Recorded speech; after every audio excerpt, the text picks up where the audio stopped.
শীতের সবজি দিয়ে মাছের ঝোল রান্না করব আজকে। প্যানে একটু তেল নিয়ে খুব ভালো করে তেলটা গরম হলে আমি আজকে যে মাছটা নিছি নলা মাছ, মাছটা হলুদ মরিচ আর লবণ দিয়ে ম্যারিনেট করা ছিল, সেটাকে ভেজে উঠালাম।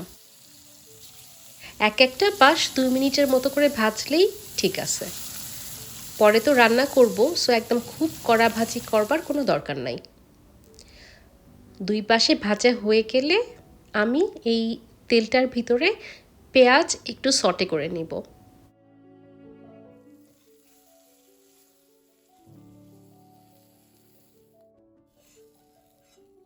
পেঁয়াজ সটে করবার সময় আমি সব সময় ওতে একটু লবণ দিয়ে নেই। লবণ দিলে পেঁয়াজটা একটু তাড়াতাড়ি নরম হয়, একটু লাল লাল হতে সহজ হয়।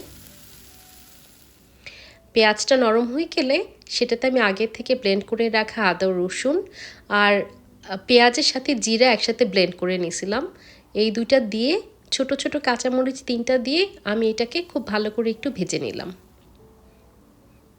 আমি এটাতে পরে আর কোনো লাল মরিচ দিব না, তাই কাঁচামরিচটা এখনই দিয়ে দিলাম। কিছুক্ষণ ঢেকে রাখার পরে যখন দেখলাম যে খুব ভালো করে ভাজা ভাজা হয়ে গেছে, এই পর্যায়ে হলুদ, তারপরে হচ্ছে কি পাপরিকা, ধনে এবং জিরা গুঁড়া দিয়ে অল্প পানিতে এই মশলাটা আমি কষায় ফেললাম। মশলা কষানোটা তো তোমরা সবাই জানো, এটা বারে বারে 2-3 বারে আসলে অল্প করে পানি দিয়ে খুব ভালো করে শুকায় ভাজা ভাজা করে ফেলতে হয়। এরকম মশলাটা যত বেশি কষানো হয় তরকারির স্বাদটা তত ভালো লাগে বলে আমার ধারণা, মশলার কাঁচা গন্ধটা চলে যায়। সো আমি এখানেও সেটার ব্যতিক্রম না, আমি 2-3 বার অল্প করে পানি দিয়ে ভালো করে নেড়ে চেড়ে পানিটা শুকায় ফেললাম।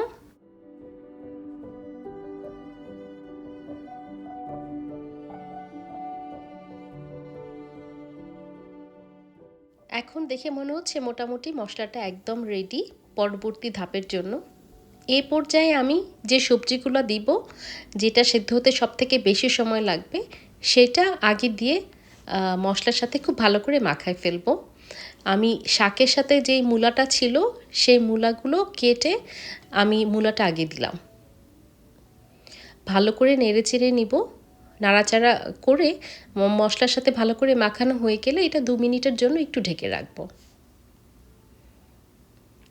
এখানে এক্সট্রা পানি দেওয়া দরকার নাই, কারণ যে কোনো সবজি থেকে তো পানি বের হয়, এখান থেকেও একটু পানি বের হয়েছে। এরপরে আমি আলুগুলা দিয়ে দিব। এখানেও তাই, আমি আলাদা করে কোনো পানি দিচ্ছি না। আঁচটা এখন মানে লোয়ার মিডিয়াম হলেই বেশি ভালো হয়, তাহলে মশলাটা আর পুড়ে যাবে না।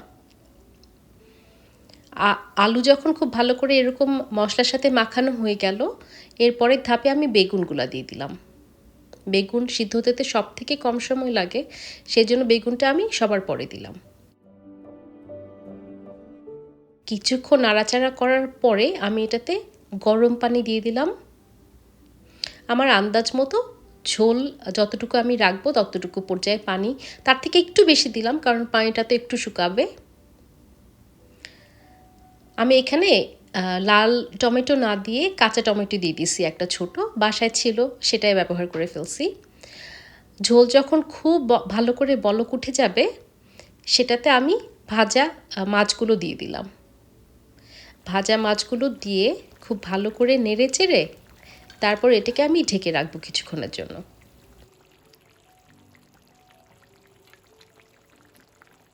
তরকারিতে আসলে আর তেমন কোনো কিছু করবার নেই।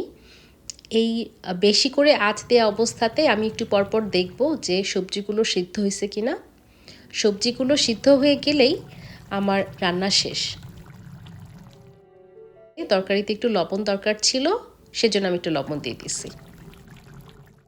সবজিগুলো সিদ্ধ হলে সাথে সাথে ধনেপাতা ছিটিয়ে এটাকে গরম ভাতের সাথে খেতে তো দারুণ মজা। ঠিক একইভাবে অন্য সবজি অন্য মাছ দিয়েও এটা রান্না করা যায় এবং খেতে আসলে খুবই ভালো লাগে। তোমরা জানাও যে তোমাদেরটা কেমন হয়েছে, আর ভালো থেকো সবাই।